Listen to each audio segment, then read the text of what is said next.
students, it's our English worksheet number 19 for class 9th, scheduled to be done on 18th August 2020. The topic is comprehension and it is based on your literature passage. It is on the chapter sound. Sound of music. Now, हम लोग ये कर चुके हैं बेटा Evelyn Glennie's loss of hearing. Evelyn Glennie क्या है? Sound of music में जो फर्स्ट पार्ट है आपको इनके बारे में बताया गया है. It is almost the summary of the chapter. Evelyn Glennie's loss of hearing had been gradual. बहुत धीरे धीरे उनकी जो सुनने की क्षमता है, सुनने की जो ताकत है, वो धीरे धीरे कम हो रही थी. Her mother remembers noticing something was wrong when the 8-year-old Evelyn was waiting to play the piano. They called her name and she didn't move. I suddenly realized she had not heard, says Isabel Glanny. Isabel Glanny उसकी mummy का नाम है.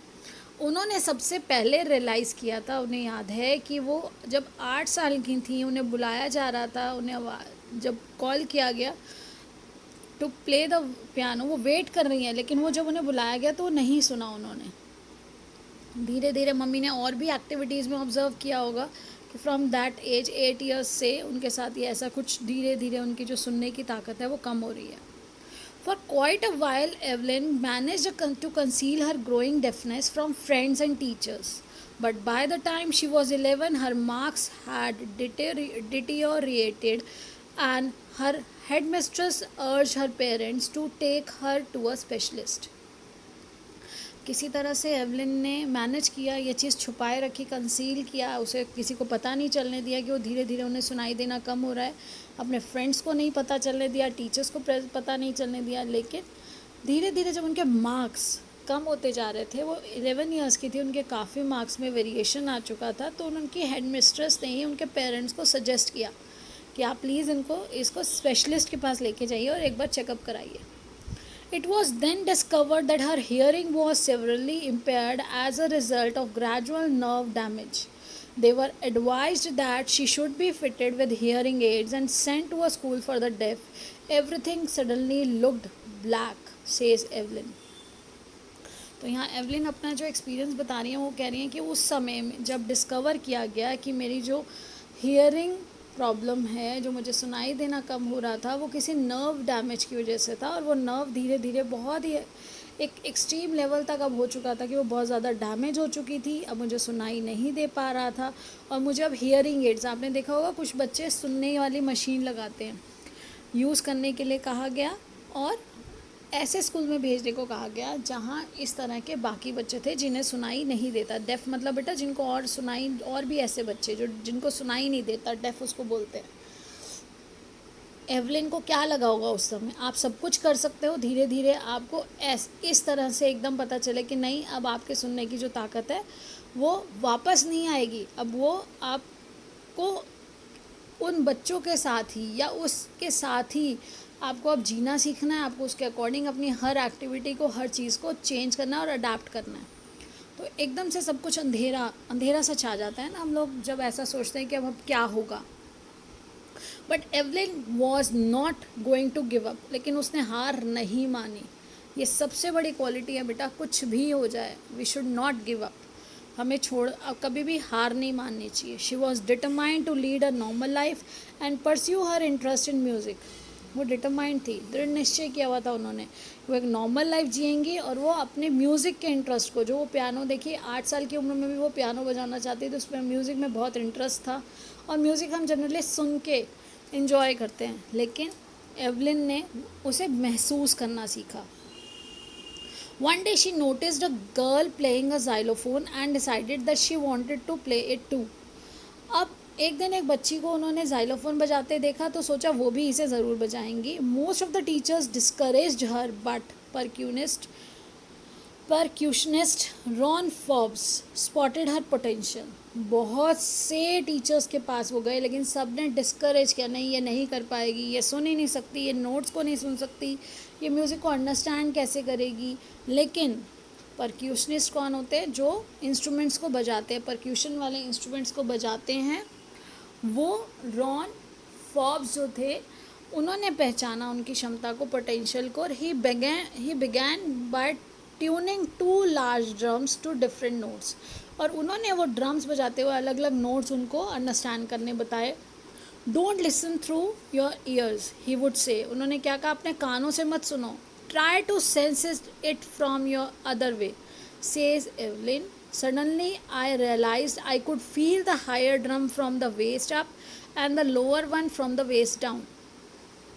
Evelyn अपना experience बता रही है कि उनके जो टीचर, जो उन परक्यूशनिस्ट रॉन फॉब्स थे, जिन्होंने उन पर विश्वास किया, उन्होंने कहा ठीक है आप सुन नहीं सकते कोई बात नहीं, लेकिन इसको महसूस करने की कोशिश करो किसी अलग तरह से.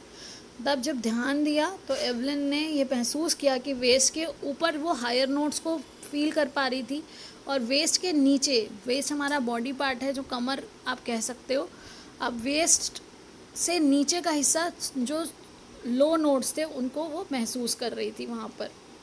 Forbes repeated the exercise. इस तरह से उनकी एक्सरसाइज रिपीट की गई, and soon Evelyn discovered there she could sense certain notes in different parts of her body. और इस तरह से उसने रियलाइज़ किया कि अलग अलग बॉडी पार्ट्स से वो उन्हें सेंस कर पा रही थी डिफरेंट नोट्स को.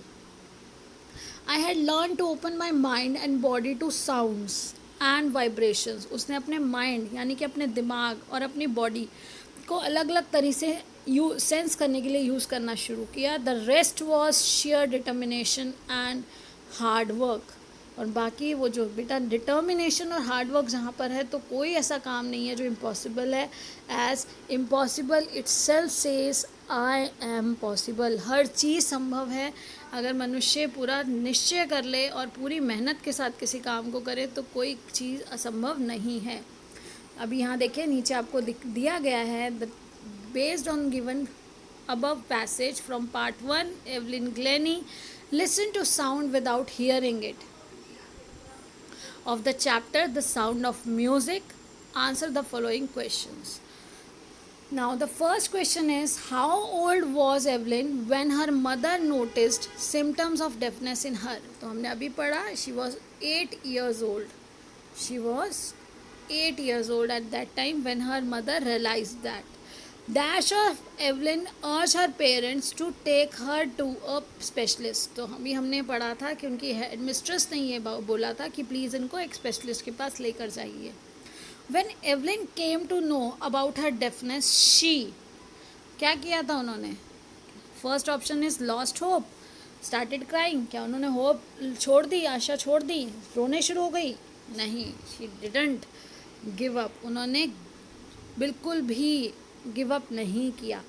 एवलिन वॉज इंटरेस्टेड इन, तो वो इंटरेस्टेड थी म्यूज़िक में, जिसको उन्होंने आगे भी परस्यू किया.